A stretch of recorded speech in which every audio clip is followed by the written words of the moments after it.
My name is Margaret, 62 years old, mother of one son, Daniel. He's 33 now, my only child, the one I poured everything into after his father passed away when he was just a boy. I carried him through every storm, every scraped knee, every heartbreak, believing I was shaping him into a man who would one day find love and build the life I never had. And for years, I thought I'd done just that.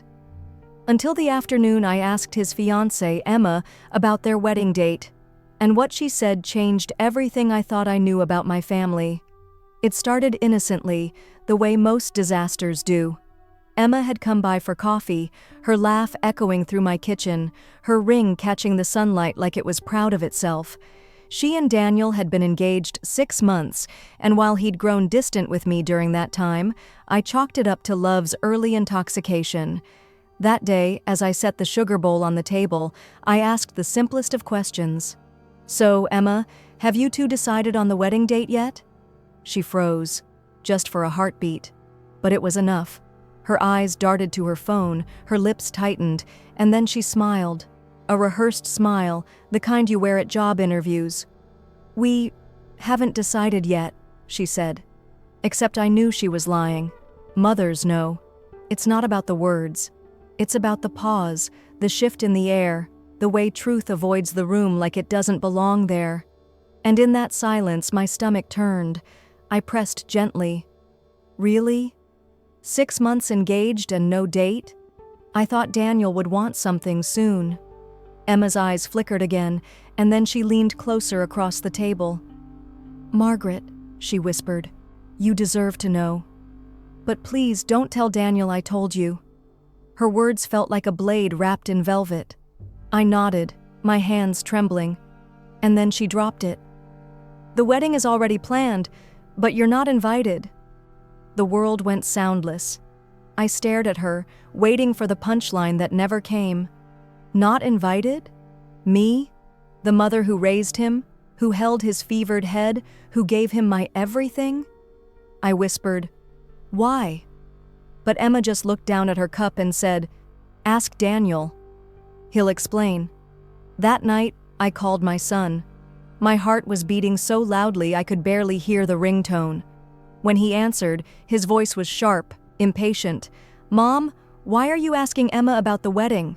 "Because," I said, my throat tight, "I deserve to know when my only son is getting married. And why I'm not invited." Silence. Then a sigh that felt older than he was. "Mom, we didn't want this to come out like that." But Emma and I agreed. "It's better if you don't come." I gripped the phone like it was the last rail on a cliff. "Better for who?" "For everyone," he snapped.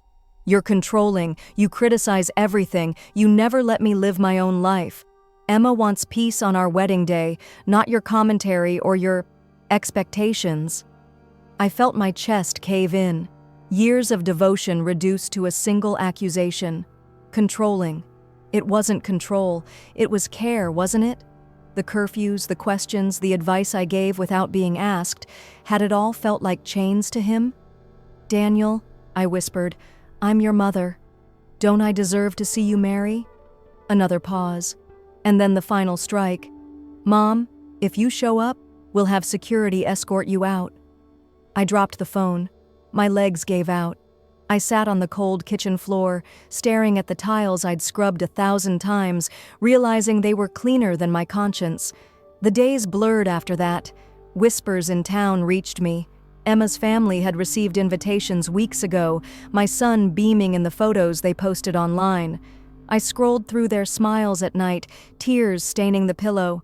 A mother erased, rewritten as the villain in her child's story.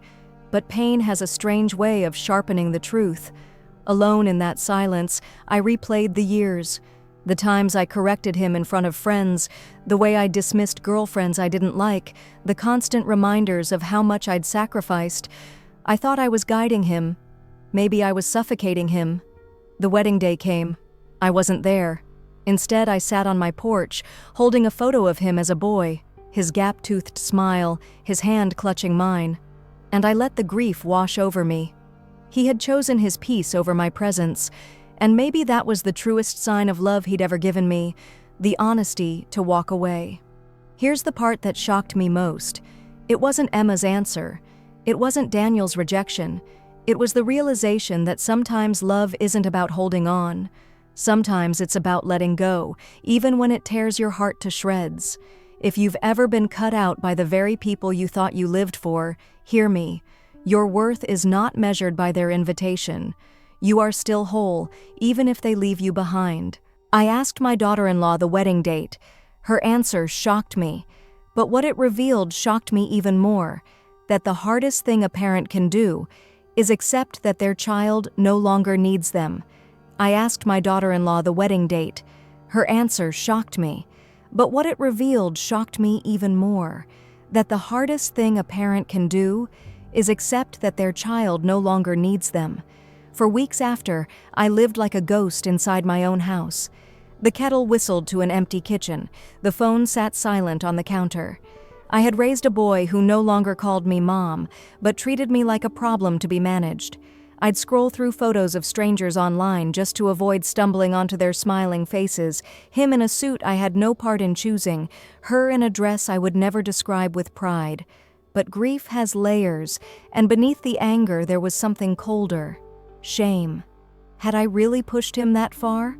I remembered moments I thought were harmless, telling him his tie was crooked before a date, questioning whether Emma was ambitious enough, insisting he visit me every Sunday even when he had other plans. Were those requests or chains? Had I disguised control as care? One night, I sat at my desk and pulled out an old box of letters Daniel had written me as a child. Notes from summer camp scrawled in crayon, "I miss you, Mom. Can't wait to come home."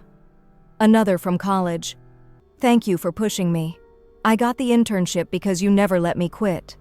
Those letters felt like little ghosts of a boy who once needed me, who once saw my guidance as love. Somewhere between then and now, the line blurred, and I didn't notice until it was too late. The wedding passed without me. But the next morning, my mailbox held an envelope with no return address. Inside was a single photograph, Daniel and Emma, standing under an arch of white roses, her veil blowing in the wind, his smile unshakable. On the back, in my son's handwriting, were just 3 words, "Please understand, Mom." I stared at those words until the ink blurred. Understand what? That he'd chosen a life without me? That Emma had replaced the seat I once held in his world? Or that love sometimes means stepping aside, even when it feels like death? I folded the photo, slipped it into the box of childhood letters, and closed the lid. My heart ached, but there was also something else. Clarity. For the first time in years, I realized my story could not be written only through his choices. I was still here. I still had a life beyond being someone's mother. So I made a decision. I booked a train ticket to the coast, to a little town I'd always dreamed of visiting but never dared because Daniel needed me. I signed up for a pottery class, joined a reading group, and sat by the ocean with strangers who didn't know me as a mother or as an outsider to a wedding, but simply as Margaret. For once, I wasn't clinging to who I had been. I was becoming someone new. And here's the truth I want you to hear. The greatest heartbreak isn't being cut out of your child's life. It's realizing you never built one of your own.